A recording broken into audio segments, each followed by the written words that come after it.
Upayakan untuk menuntut dengan ancaman maksimal.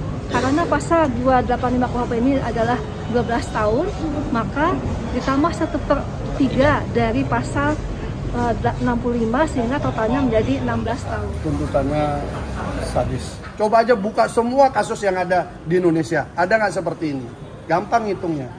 Ya pembelaan kami sederhana, yaitu apa yang menjadi fakta sidang. Karena memang mengukur kebenaran, keadilan, benar tidaknya peristiwa itu kan di fakta sidang, bukan di tempat lain. Kalau mau fair-fairan, buka itu hasil rekaman sidang. Sidangnya memang tertutup. Tapi kalau kita mau fair-fairan, lihat fakta sidang. Keterangan saksinya kayak apa?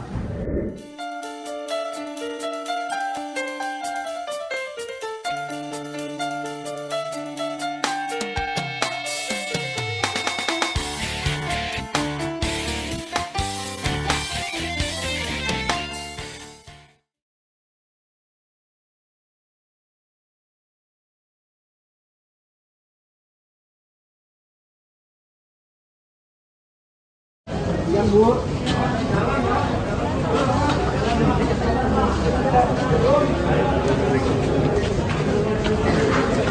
Kami tadi sudah melaksanakan kegiatan penuntutan, di mana jaksa berkeyakinan bahwa sudah melaksanakan kegiatan pembuktian dari tahapan sidang sebelumnya, dan pada saat penuntutan kami mengajukan tuntutan dengan menerapkan pasal 285 KUHP ayat 2, di mana pasal 285 Junto pasal 65 ayat 1 KUHP.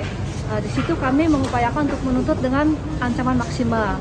Karena pasal 285 KUHP ini adalah 12 tahun, maka ditambah 1/3 dari pasal 65 sehingga totalnya menjadi 16 tahun. Itu yang kami ajukan.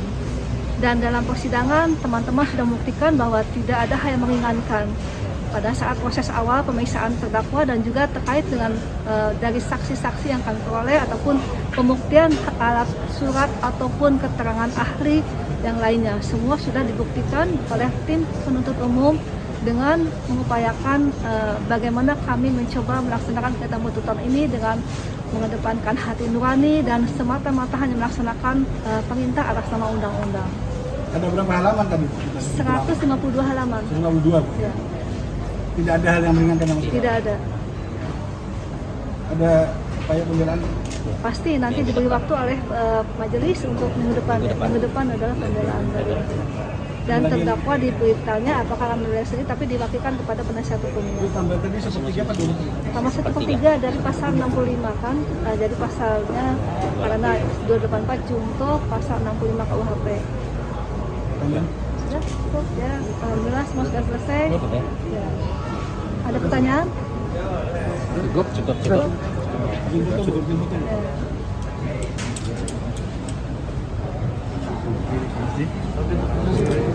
Terima kasih ya.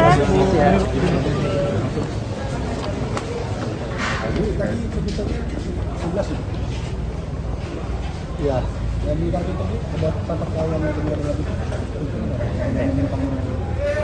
Yang pertama,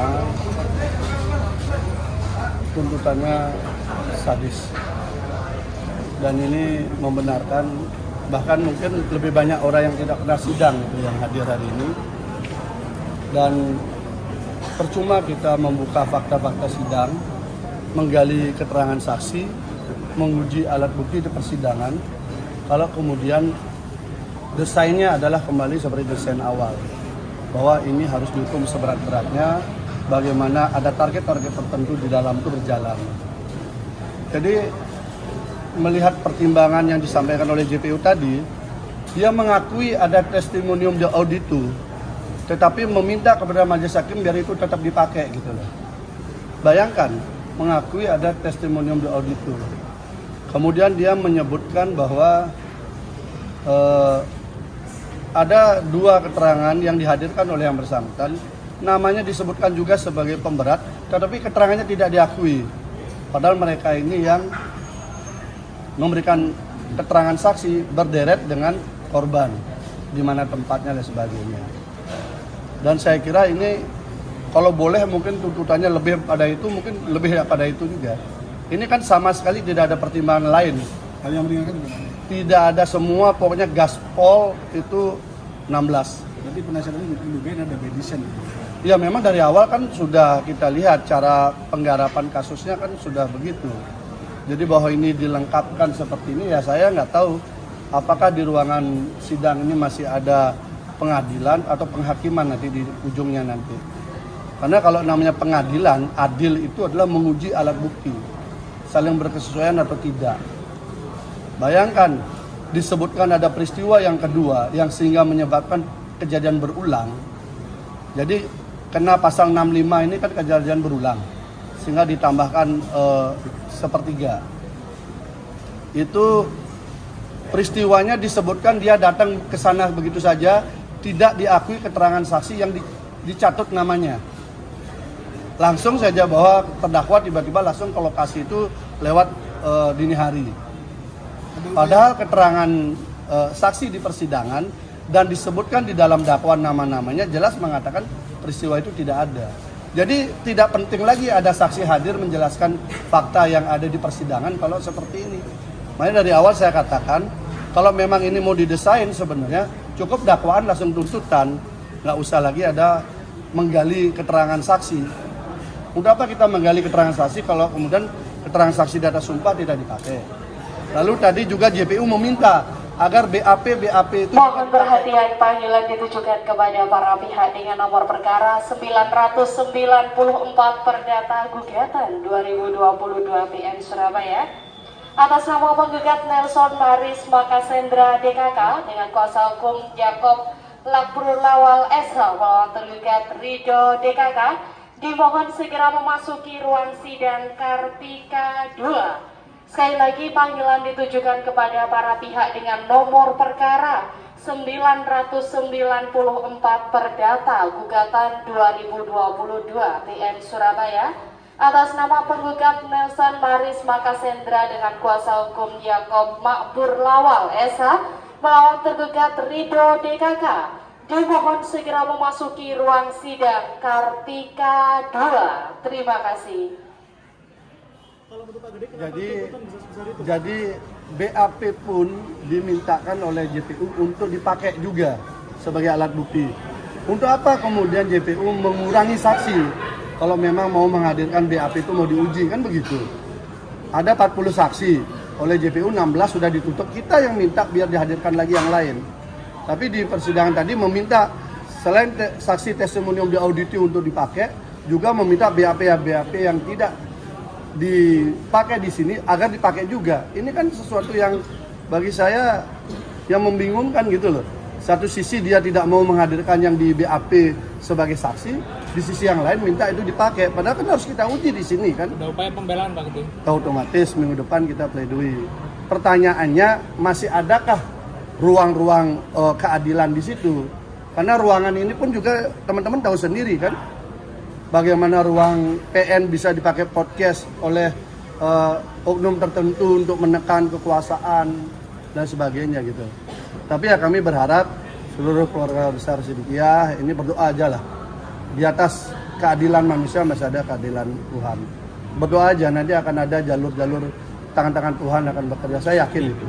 Karena ini sudah tidak make sense dengan kewajaran. Dari proses, cara tuntutan dan sebagainya sangat tidak masuk akal. Coba aja buka semua kasus yang ada di Indonesia. Ada nggak seperti ini? Gampang hitungnya. Gampang hitungnya. Apa yang disiapkan nanti untuk pembelaan Pak? Ya pembelaan kami sederhana, yaitu apa yang menjadi fakta sidang. Fakta sidang aja, karena memang mengukur kebenaran, keadilan, benar tidaknya peristiwa itu kan di fakta sidang, bukan di tempat lain. Kalau di tempat lain untuk apa gitu loh. Ini satu orang yang mengaku korban loh. Satu orang yang mengaku korban dengan tuntutan sebesar dan setinggi itu. Silakan saja wajar atau tidak wajar. Wajar atau tidak wajar. Itu kita ukur aja ngerasa keadilan kita. Di mana ini mungkin satu-satunya kasus pemerkosaan di mana korbannya buka baju sendiri, berada di atas dan sebagainya dan ngechat mesra terdakwa. Mungkin tidak ada di dunia korban pemerkosaan seperti itu. Dan ini kemudian dituntut sangat berat. Itu. Gitu. Mungkin ini satu-satunya saya belum pernah mengalami membaca ataupun menangani kasus yang katanya korban pemerkosaan seperti ini. Kecuali memang ini didesain sedemikian rupa, kita lihat saja kejadian sebelumnya kan seperti itu. Pada saatnya nanti kebenaran pasti mencari jalan sendiri. Masih ada waktu, kita tinggal lihat saja. Dari awal kan sidang ini mau diintervensi juga, mau ada pemantau, mau ada apa, dan sebagainya kan masuk ruang sidang. Kita udah memahami itu kok. Makanya kita berusaha totalitas di dalam sidang. Totalitas kami ada di dalam sidang, dokumen-dokumennya juga ada. Kalau mau per-peran, buka itu hasil rekaman sidang. Sidangnya memang tertutup. Tapi kalau kita mau per-peran, lihat fakta sidang. Keterangan saksinya kayak apa? Pantas nggak dihukum seperti ini? Gitu. Itu kan kebanyakan yang nuntut kan nggak pernah hadir, nggak pernah denger, langsung aja main kayak robot gitu. Lebih banyak kita daripada terdakwa.